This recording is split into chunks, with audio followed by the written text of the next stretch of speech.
Aleluya. Señor, queremos alabarte y agradecerte, Padre, por una vez más poder exponernos a tu palabra, poder acercarnos al libro.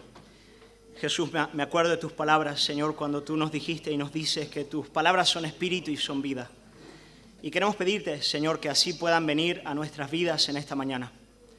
Quiero rogarte que nos des un corazón quebrantado para que sea receptivo a tu santa palabra.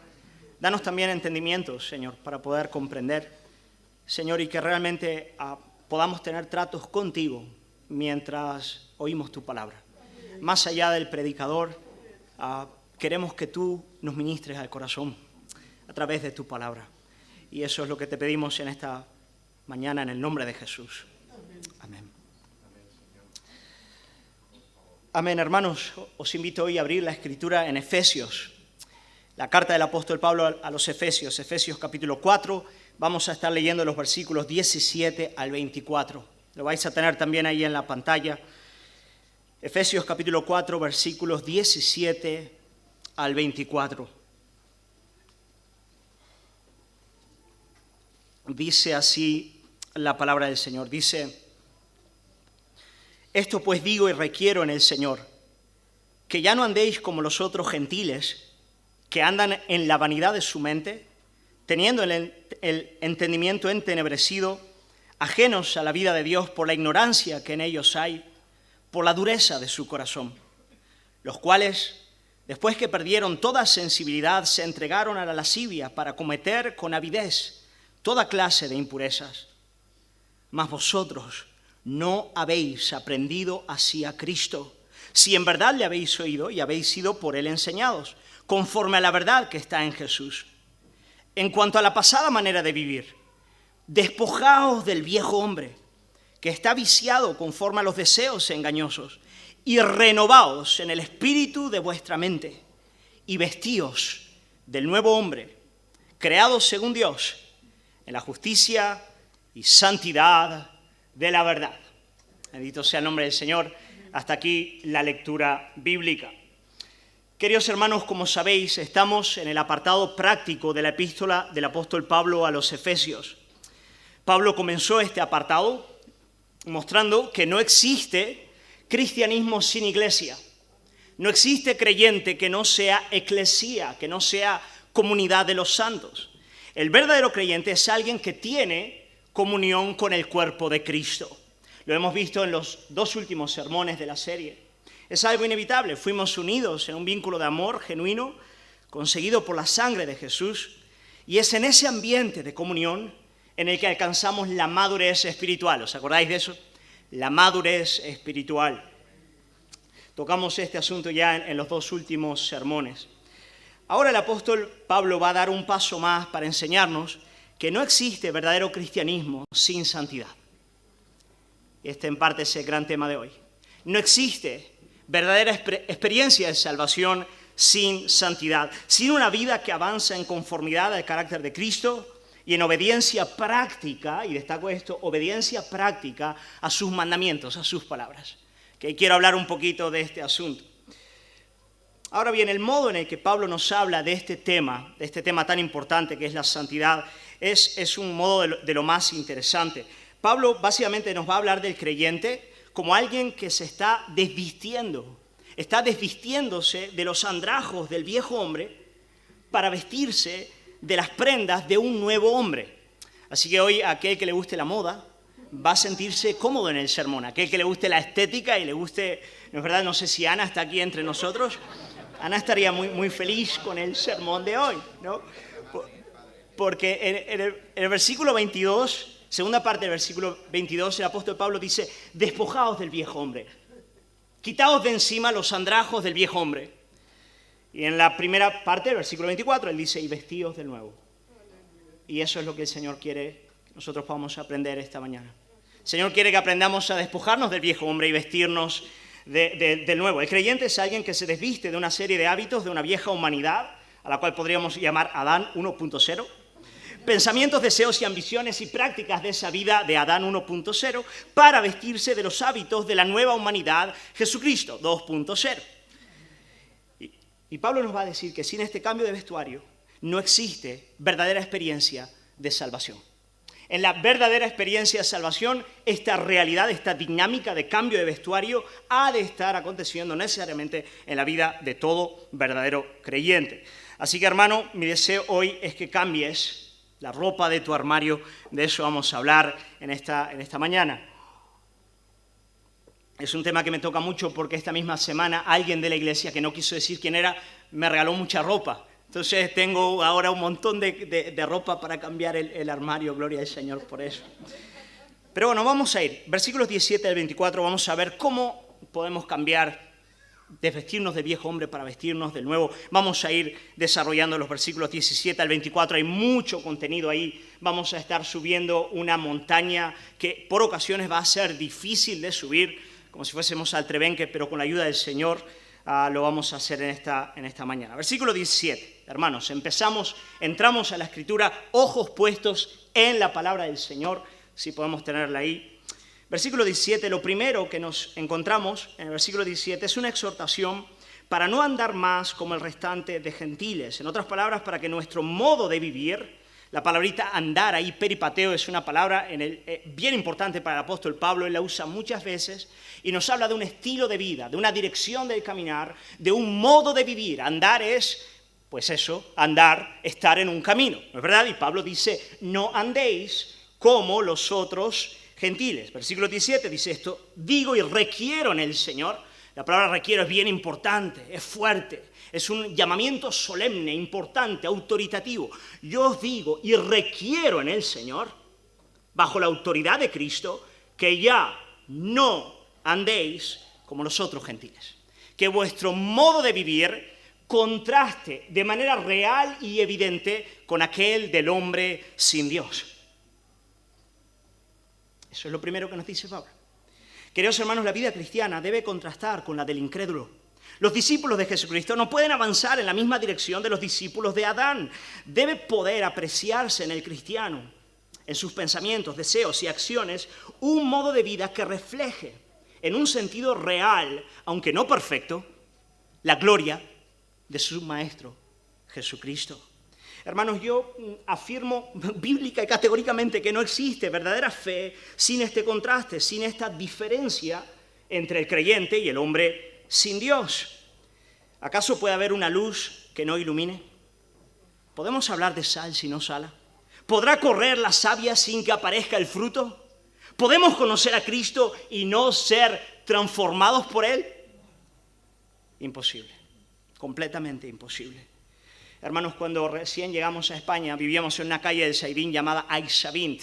Acabamos de llegar 20 años atrás y estábamos caminando por la calle de Aix-Savint, allí cerquita del estadio de Granada, y una vecina que no nos conocía de nada se acerca a mi madre, se acerca directamente y le dice, ¿qué hay en ti? ¿Qué tienes? Hay algo diferente en ti. ¿Qué es? Hermanos, es Cristo. Es Cristo. Amén. Hermanos, eso es Cristo. Bendito sea el nombre del Señor.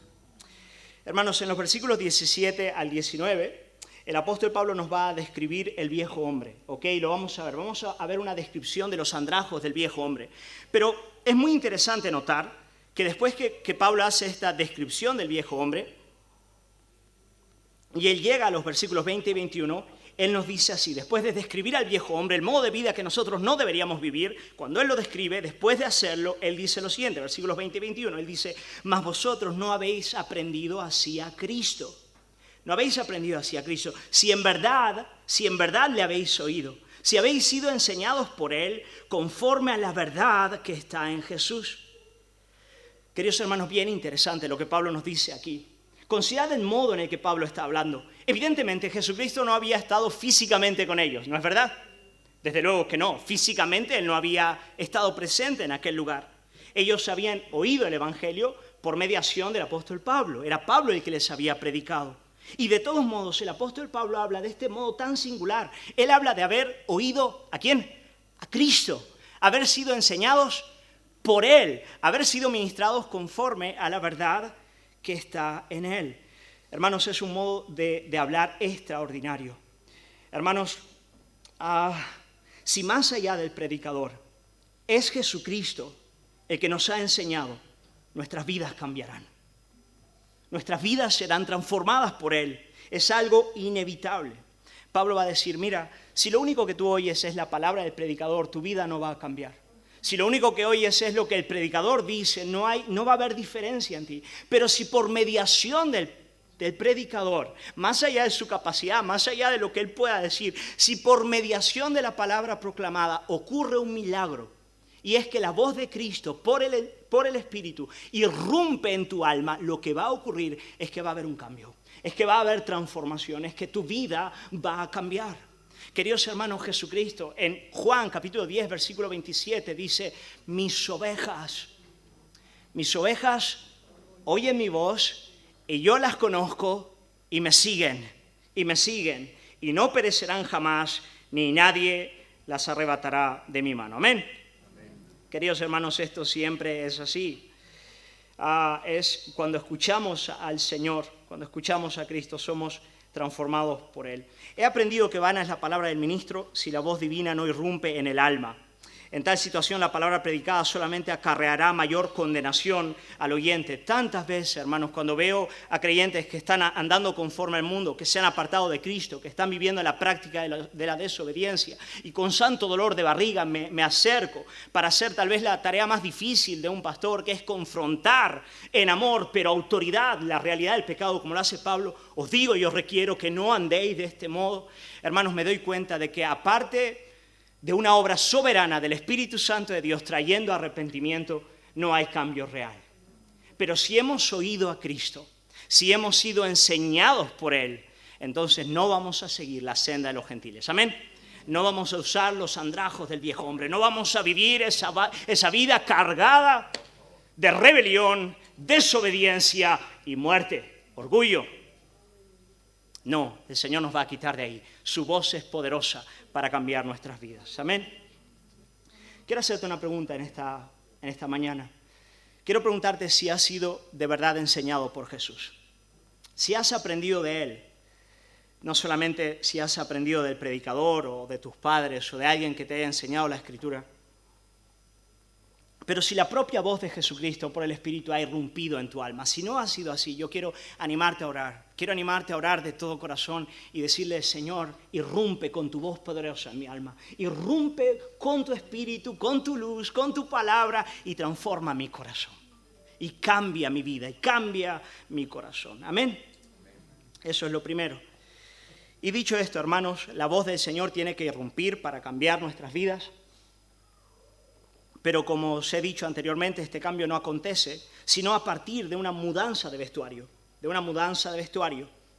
Quiero decir, nosotros no somos santificados de una manera inmediata, ni somos santificados sin ninguna participación de nuestra parte. Antes, repito, versículos 22 y 24, el apóstol Pablo nos llama a desvestirnos de ese viejo hombre para vestirnos del nuevo, y esta es una actitud constante. Hermano, lo siento, los andrajos de Adán son como las capas de una cebolla, ¿ok? Cuando tú te arrancas uno y dices, gloria al Señor, al día siguiente dices, ostras, pero no me di cuenta que había este otro calcetín metido en, ¿sabes? Y tienes que quitártelo y volver día a día. Te tienes que desvestir del viejo Adán y tienes que vestirte de Jesucristo. Es una acción constante en nuestras vidas. Pero vamos a explicar un poquito estos dos vestuarios distintos de los que nos habla aquí el apóstol Pablo. Pues nada, el primero de ellos, el viejo hombre, hablando en términos teológicos, el viejo hombre es la naturaleza que recibimos de Adán. Como os dije, ¿no? Adán 1.0. Es una naturaleza, hermanos, que a causa de la caída del pecado de Adán es una naturaleza que nos viene con tara, que nos viene con defecto. Quiero decir, desde los primeros momentos de la vida de una persona, tú te das cuenta de que su desobediencia y rebelión no es la mera acción de una libre voluntad, sino una naturaleza heredada. Algo que carga y que ha venido desde el vientre. La Biblia habla de eso en términos del pecado original. Es esa naturaleza pecaminosa que a causa de la caída de Adán, toda la humanidad ha heredado. Hermano, eres un pecador como yo. Eres un hijo de Adán. Eres alguien que ha nacido ya con una naturaleza corrupta bajo el juicio de Dios y una degradación que aparte del nuevo hombre te acompañará hasta el infierno. Vaya, gloria al Señor. Tenemos hasta efectos especiales hoy. Pero que no es broma, que es muy real, que es serio. Hermanos, esta vieja naturaleza, en el caso del creyente, ya no le domina, ya no le controla. El creyente, por definición, ya no es un viejo hombre, él es un nuevo hombre. Ella recibió en la cruz un golpe de muerte, de tal manera que ella ya no tiene dominio sobre nuestras vidas. Pero ella nos sigue importunando día a día. Las molestias, los restos de esa naturaleza continúan batallando y militando en nuestros corazones día a día. El nuevo hombre es la naturaleza, hermanos, que recibimos en Cristo, de Jesús. El apóstol Pablo nos habla de esa naturaleza, él nos dice que es una naturaleza creada según Dios en la justicia y santidad de la verdad, versículo 24. El nuevo hombre es un hombre que porta la belleza del carácter de Cristo, que ama la santidad, que busca la gloria de Dios, que ama a su prójimo como a sí mismo, que desea batallar contra el pecado y crecer en santidad a cada día. El apóstol Pablo nos dice, desvístete del viejo hombre y vístete del nuevo hombre a cada día. Amén. Gloria al Señor por eso. Queridos hermanos, y para ayudarnos a hacer eso, esta tarea de cambio de vestuario, el apóstol Pablo va a hacer una de las tareas escriturísticas más difíciles de todas. El apóstol Pablo nos va a dar una descripción del viejo hombre, de los andrajos que caracterizan al viejo hombre.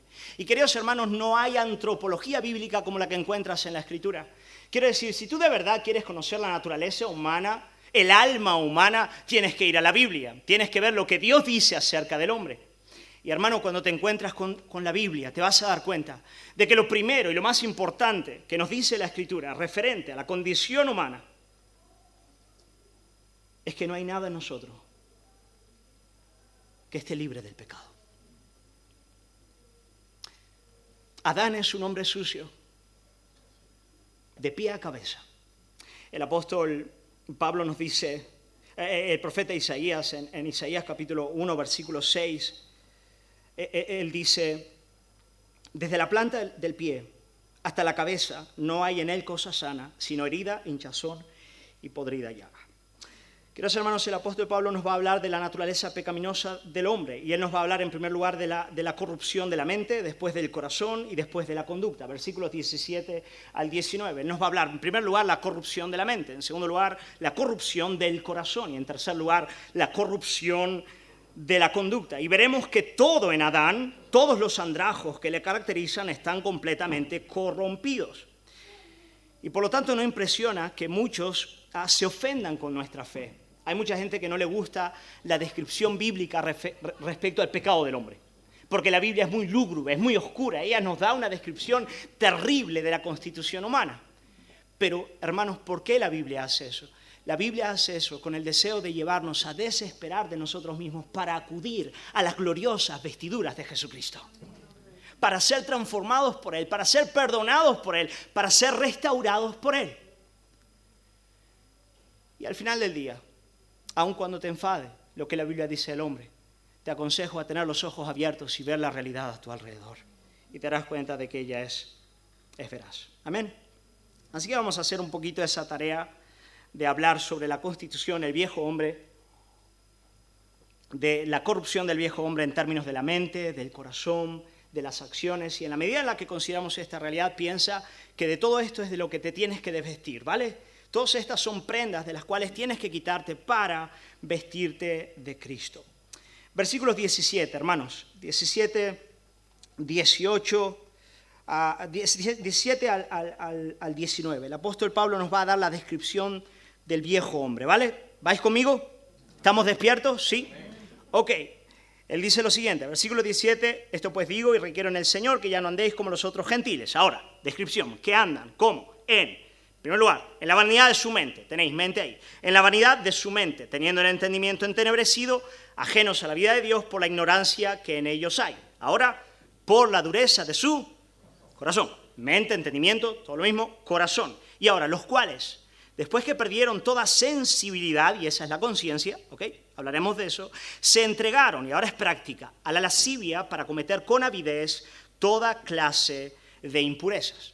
Ahí tenéis, esa es la descripción del viejo hombre a partir de los parámetros del apóstol Pablo. Ahora bien, hermanos, algo que me parece muy interesante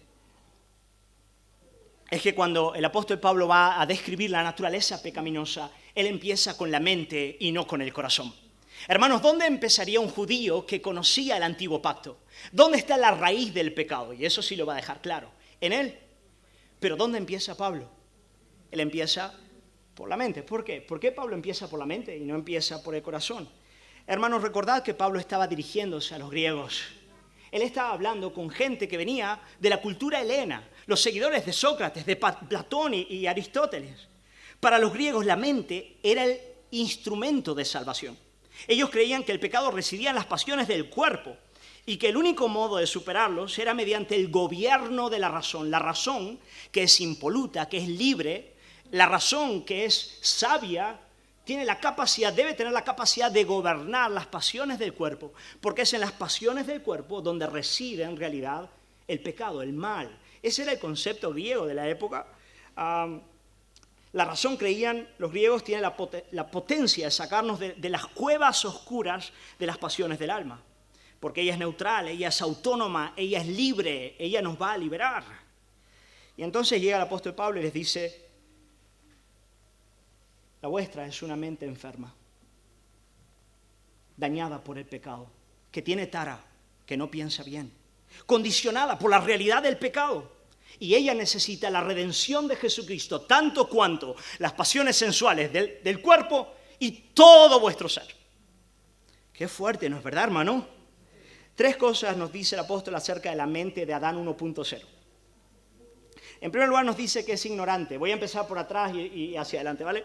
En primer lugar nos dice que es ignorante acerca de Dios, es ajena a la vida de Dios. En segundo lugar nos dice que está en densas tinieblas. Ahí la idea es de que es una mente que ama el error, que ama la maldad, ¿ok? Y en tercer lugar, el primero en el texto, vaya lío que me he hecho, ¿no es verdad? Es que es una mente vana, y ahí la palabrita vana es vacía. Una mente que crea ídolos, una mente que crea mundos de autoengaño para autojustificarse y huir de Dios. Es una mente que tiene tara, que vive a partir del autoengaño, que huye el tiempo entero de Dios. Ahora, queridos hermanos, ¿cuántos hoy día no conocen el Evangelio porque se apegan al ídolo de la razón? Porque se aferran desesperados a su poder y autonomía. Se acercan a las Escrituras para evaluarlas, para juzgarlas. Dan oído a la voz de la serpiente y piensan sinceramente que pueden poner a Dios en el banquillo, que tienen la potencia de evaluar y juzgar su palabra y su modo de proceder. Pero el ídolo de la razón, y esto lo aprendimos desde el siglo XVIII, desde el iluminismo, el ídolo de la razón es un tirano que crea monstruos, los monstruos de la irracionalidad y la locura. Cuando tú elevas la razón del hombre por encima de Dios, terminas en la locura. Y esto es lo que vemos en la sociedad presente. Queriendo defender la autonomía de la razón, la hemos perdido. Hoy en día muchos ya no creen en la verdad, no creen en la razón. Antes consideran que son los sentimientos subjetivos del individuo los que dictaminan la verdad acerca de él y del mundo. Yo me siento mujer, soy mujer. Yo me siento gato, soy gato. ¿Por qué? Porque la realidad es determinada no ya por una verdad real y objetiva, sino por mis propios sentimientos. Hermano, ¿cómo llegamos aquí? ¿Cómo hemos llegado a un mundo donde la razón, la verdad, la ciencia ya no tiene fundamento? Pues porque pusimos precisamente a la razón en el trono que le pertenece. ¿A quién? A Dios, al Logos divino, al Hijo eterno de Dios, principio de todas las cosas. ¿Y qué nos dice el apóstol Pablo? Despojaos del viejo hombre y vestíos de nuevo. Despojaos del viejo hombre y vestíos de nuevo. Querido hermano, si tú quieres conocer al Señor, lo primero que tienes que hacer es humillar tu razón delante de la palabra de Dios. Si tú quieres conocer a Dios y quieres entender la Escritura y quieres tener tratos con Él, tienes que reconocer la realidad evidente de que la gnosis, el conocimiento, la mente humana es finita y jamás alcanzará la verdad si antes no se postra delante de ella. El principio de la sabiduría es el temor de Jehová, porque de Él viene la ciencia y la inteligencia. Hermano, tu mente tiene que ser herida por la cruz, para que humillada bajo la palabra de Cristo pueda entender la verdad de Dios y gozarse en ella. Bendito sea el nombre del Señor. Salmo 19, versículo 7 dice, mira todo lo que la Escritura hace por nosotros. Dice, La ley de Jehová es perfecta, que convierte el alma. El testimonio de Jehová es fiel, que hace sabio al sencillo. Los mandamientos de Jehová son rectos, que alegran el corazón. El precepto de Jehová es puro, que alumbra los ojos. El temor de Jehová es limpio, que permanece para siempre. Amén.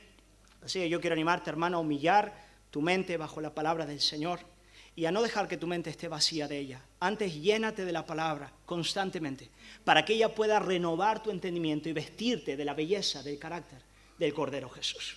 Hermano, por el amor de Dios y el bien de tu alma, no utilices tu mente para permanecer en La Sexta, en Telecinco o en RTV1. Ve a la palabra del Señor y renueva tu entendimiento. Amén. Quítate el viejo hombre y vístete del nuevo aquí. Aquí. Bendito sea el Señor. Pero el apóstol sigue adelante para decirnos que la raíz de nuestro problema no está en la mente, sino en el corazón. Él lo va a decir. Podríamos decir que el corazón de nuestro problema está en el corazón. Versículo 18, segunda parte, dice, ajenos a la vida de Dios, por la ignorancia que en ellos hay, por la dureza de su corazón. Ahí lo tenéis, el hombre es ignorante referente a Dios a causa de la dureza de su corazón. Queridos hermanos, la ignorancia intelectual de los hombres acerca de Dios no es inocente. Ella deriva de la dureza del corazón.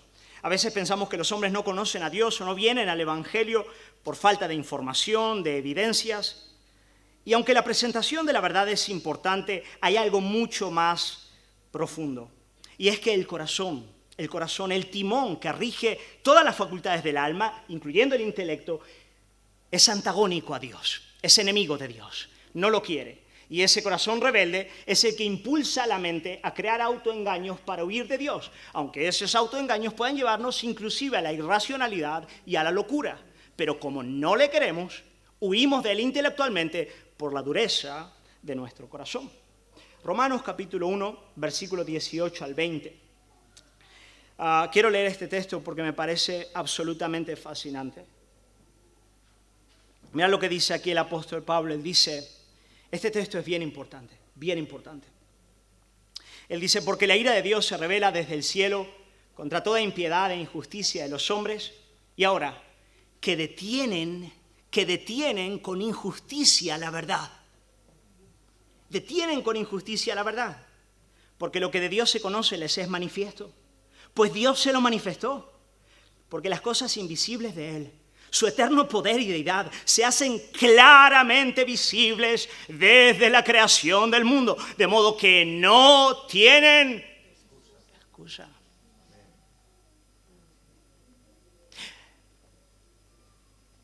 No es falta de información, es dureza de corazón. ¿Sabes? El hombre está deteniendo la verdad. ¿Has estado en una piscina y has cogido un balón de plástico y lo has puesto debajo del agua? ¿Esto de goma? No, sabes que y vas empujando para abajo el balón y ahí lo mantienes. Eso es lo que el hombre hace con la verdad. Él está constantemente en un ejercicio, ya sea consciente o inconsciente, de huir de Dios intelectualmente por la dureza de su corazón. Por lo tanto, queridos hermanos, para que la mente pueda entender, para que la mente pueda comprender y abrazar y recibir, tiene que haber un nuevo nacimiento, un nuevo corazón. Tiene que ocurrir el milagro extraordinario del cual nos habla el profeta Ezequiel cuando dice, quitaré el corazón de piedra y os daré un corazón de carne. Querida iglesia, cuando prediques, cuando compartas el Evangelio, hazlo con la convicción de aquel que sabe que lo que estás diciendo tiene testimonio en el fuero interno de tu oyente.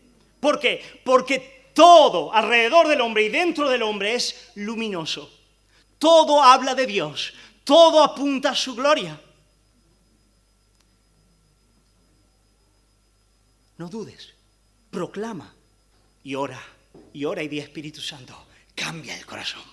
Cambia el corazón. Pero bueno, eso referente al inconverso, ¿no es verdad? Y al mundo. Pero ¿qué decir del creyente? ¿Cómo quitarnos nosotros los andrajos del viejo hombre que caracterizan al corazón? Bueno, aquí voy a ser muy sencillo y muy práctico. ¿De qué manera, hermanos? Orando a cada día y diciéndole al Señor, Señor, dame un corazón quebrantado delante de ti. Querido hermano, ¿cuál es tu mayor necesidad? ¿Cuál es mi mayor necesidad? ¿Cuál es la mayor necesidad de la iglesia? Sino tener un corazón quebrantado delante del Señor. Hermanos, esa debe ser nuestra mayor oración, nuestro mayor clamor. Nos quitamos los andrajos adámicos del corazón cuando oramos para que el Señor nos dé un corazón quebrantado. Quebrantado delante de Él. Hermanos, el hombre de corazón quebrantado, la iglesia de corazón quebrantado, puede que no tenga grandes cualidades, puede que no cuente con recursos abundantes, puede que no sea reconocida ni obtenga el aplauso de los hombres, pero hay algo que inevitablemente tendrá, y es la sonrisa de Dios, el conocimiento de Dios y el favor divino sobre su vida. Hermanos, si hay una oración que tienes que hacer a cada mañana, para desvestirte del viejo Adán a nivel del corazón es: dame de verdad un corazón quebrantado, Señor. Dame un corazón quebrantado delante de ti. Salmo Isaías 57, versículo 15 dice: porque así dijo el alto y sublime, el que habita la eternidad y cuyo nombre es el Santo. Yo habito en la altura y en la santidad, y con el quebrantado y humilde de espíritu, para hacer vivir el espíritu de los humildes y para vivificar el corazón de los quebrantados. Isaías capítulo 66, versículo 2 dice: mi mano hizo todas estas cosas, y así todas estas cosas fueron, dice Jehová. Pero miraré a aquel que es pobre y humilde de espíritu y que tiembla a mi palabra. Amén. Salmo 34, versículo 18 dice: cercano está Jehová a los quebrantados de corazón y salva a los contritos de espíritu. Salmo 147, versículo 3 dice: él sana a los quebrantados de corazón y venda sus heridas. Querido hermano, ¿quieres orar por mi vida? ¿Quieres orar por algo que es completamente contrario a mi propia constitución? Adán 1.0, ora y di: dale a mi pastor un corazón quebrantado. Ora por la iglesia y di: danos como iglesia corazones quebrantados. Ora por tu propia vida y di: dame, Señor, un corazón quebrantado. Amén. Bendito sea el nombre del Señor. Así que el viejo Adán está corrupto en su mente, el viejo Adán está corrupto en su corazón, tiene que ser cambiado, y el viejo Adán también está corrupto en la práctica de su vida. Vamos a seguir un poquito más. ¿Tenéis energía, hermano? Amén. Me encanta tener a Paco aquí porque siempre sé cuál va a ser la respuesta. Nunca se cansa. Por eso, primera fila diciendo amén. Gloria al Señor. Lo dije en amor sincero. Práctica, versículo 19 dice: los cuales después que perdieron toda sensibilidad, se entregaron a la lascivia para cometer toda clase de impureza. Por lo tanto, la mente del inconverso, la mente del viejo Adán, ella es vana, ella es vacía, ella cree ilusiones, mentiras. Su corazón se levanta en enemistad en contra de Dios, lucha contra Él, quiere ser autónomo, vivir lejos de Él. Y su manera de vivir, aquí la tenéis: los cuales después que perdieron toda sensibilidad se entregaron a la lascivia para cometer toda clase de impurezas. El apóstol comienza con el deterioro de la conciencia. Mira qué interesante esa frase ahí: perdieron toda sensibilidad. La pérdida de la sensibilidad trata de la incapacidad de sentir dolor. Un poquito lo que ocurría con los leprosos. El sistema nervioso del leproso se atrofiaba y por lo tanto, aunque él se dañase, por ejemplo, la punta de un dedo, él dejaba de sentir esa realidad. Y lo que el apóstol Pablo nos dice es que el pecado promueve el embrutecimiento del alma en la medida en la que deteriora la conciencia. Y cuando esto acontece, cuando la conciencia se deteriora en la vida humana, dejamos de sentir tres cosas que son muy molestas pero muy necesarias. La primera es temor, la segunda es vergüenza y la tercera es condenación. Hermanos, el Señor nos ha otorgado una conciencia para que funcione de este modo, para que cuando nos levantamos en contra de la ley de Dios, sintamos temor, vergüenza y condenación. Pero cuando permanecemos en la práctica del pecado, la conciencia se deteriora, subjetivamente nos sentimos muchísimo mejor, aún en la práctica del pecado, pero nos estamos embruteciendo, nos estamos muriendo, nos estamos matando. Y cuando eso ocurre, cuando avanzamos por esa senda y se deteriora la sensibilidad de la conciencia, pasamos a vivir a partir de tres realidades del versículo 19. Dice Pablo: lascivia, avidez e impureza. Lascivia, avidez e impureza. Hermanos, 3 palabritas tan potentes usa aquí Pablo para hablar de la conducta del hombre sin Dios, del viejo Adán. Lascivia es una vida desenfrenada, ¿ok? Sin control, viciosa. La avaricia, que es avidez, avidez significa avaricia, significa la búsqueda de la satisfacción propia. Yo empiezo a vivir una vida desordenada en la búsqueda de la autosatisfacción, ¿ok? Y la impureza, y esto me parece increíble, es el abuso de las cosas creadas.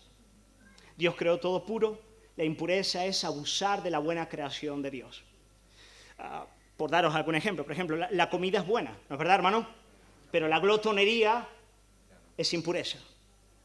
El sexo dentro del matrimonio es bueno, es precioso, pero fuera de él la fornicación es impureza. La recreación es buena, la ociosidad o la pereza es impureza. Los bienes materiales son buenos, la avaricia es impureza. Y así podemos ir una y otra vez. El hombre dice, cuando el pecado se adueña, Pablo dice, cuando el pecado se adueña del hombre, él empieza a vivir una vida desenfrenada en la búsqueda de la autosatisfacción y empieza a abusar de las cosas que Dios ha creado. Porque como ellas no pueden satisfacer lo que solo Dios puede hacer, él empieza a vivir de una manera desordenada a partir de esa realidad. Y hermano, ¿cómo despojarse del viejo hombre a ese nivel de la práctica? ¿Cómo hacerlo? Pues nada, obedeciendo. La obediencia, hermano. La obediencia. La obediencia a los mandamientos de Cristo. Quiere decir, si estás viviendo en fornicación, apártate de ella. Si has nacido de nuevo, si eres un hijo de Dios, vas a responder a esta palabra. Hermano, si estás viviendo en la pereza y no estás trabajando, consigue un trabajo. Cualquier forma pecaminosa de práctica que estés viviendo, que te apartes en el nombre del Señor de ella. Juan capítulo 14, versículo 21 dice, el que tiene mis mandamientos y los guarda, este es el que me ama. Guardar es obedecer, amén. Al final del día, hermanos, la obediencia es importante. Desde luego la mente tiene que ser transformada por la verdad. Desde luego el corazón tiene que ser quebrantado y sensible delante de Cristo. Pero si al final del día la práctica contradice a cualquier experiencia subjetiva que tú pienses tener, no vale. Tiene que haber una obediencia práctica a los mandamientos. El fruto llega hasta ese lugar. ¿Me estoy explicando? Tiene que llegar ahí. Y es ahí donde tenemos que poner la mira. El que tiene mis mandamientos, dice el Señor, y los guarda, este es el que me ama. Y el que me ama será amado por mi Padre, y yo le amaré y me manifestaré a él. Bendito sea el nombre del Señor. Sé que os he dado muchísima información, muchísima, lo sé, pero luego podéis volver a escuchar el sermón y meditar en cada uno de esos puntos. Queridos hermanos, tal vez lo más bello que nos dice aquí el apóstol Pablo, y con esto termino, es que este nuevo hombre, estas vestimentas del nuevo hombre, han sido creadas por Dios. Ellas son según Dios. ¿Sabes? No es algo que nosotros creamos. Nadie logra vestirse del nuevo hombre si no es Cristo mismo el que viene y el que nos viste. Por lo tanto, hermano, si tiendes a desesperar cuando escuchas un sermón así, dices, madre mía, ¿cómo me desvisto de todas estas cosas para vestirme de Cristo? Yo quiero animarte en el nombre de Jesús a acudir a Él, a decirle, Señor, aquí estoy. Una masa de pecado de pie a cabeza, hoy me lo has dicho de nuevo. Aquí estoy, hijo de Adán, sin nada que argumentar contigo, de mente a corazón, a acciones, todo, Señor, todo está sucio. Yo le digo al profeta Isaías, amén, amén, ese soy yo, ese soy yo, amén. Jesús, aquí estoy. Te abrazo a ti, abrazo tu cruz, abrazo tu justicia. Y te ruego, Señor, que caminando conmigo me vistas de tu santidad. Vamos a orar. Aleluya, Señor. Queremos alabarte por tu palabra. Agradecerte, Jesús, porque tú eres ese nuevo hombre que ha venido para instaurar una nueva humanidad. Y Señor, delante de ti vemos tanto pecado, y al escuchar del viejo hombre y ser conscientes de esa realidad en nosotros, a veces, Señor, nos afligimos sobremanera. Pero queremos agradecerte porque ese viejo hombre tú lo mataste en la cruz. Tú le diste un golpe de muerte. Y hoy tú nos llamas con amor, nos llamas con determinación, con rugido también, a desvestirnos de Él a cada día para vestirnos de Cristo. Señor, yo quiero pedirte que tú hagas eso en el corazón de tu iglesia, en la vida de mis hermanos y de manera muy especial, Señor, que tú irrumpas con tu voz en sus corazones para poder ministrar todas estas realidades. Te lo pedimos, Señor, en tu santo nombre. Amén.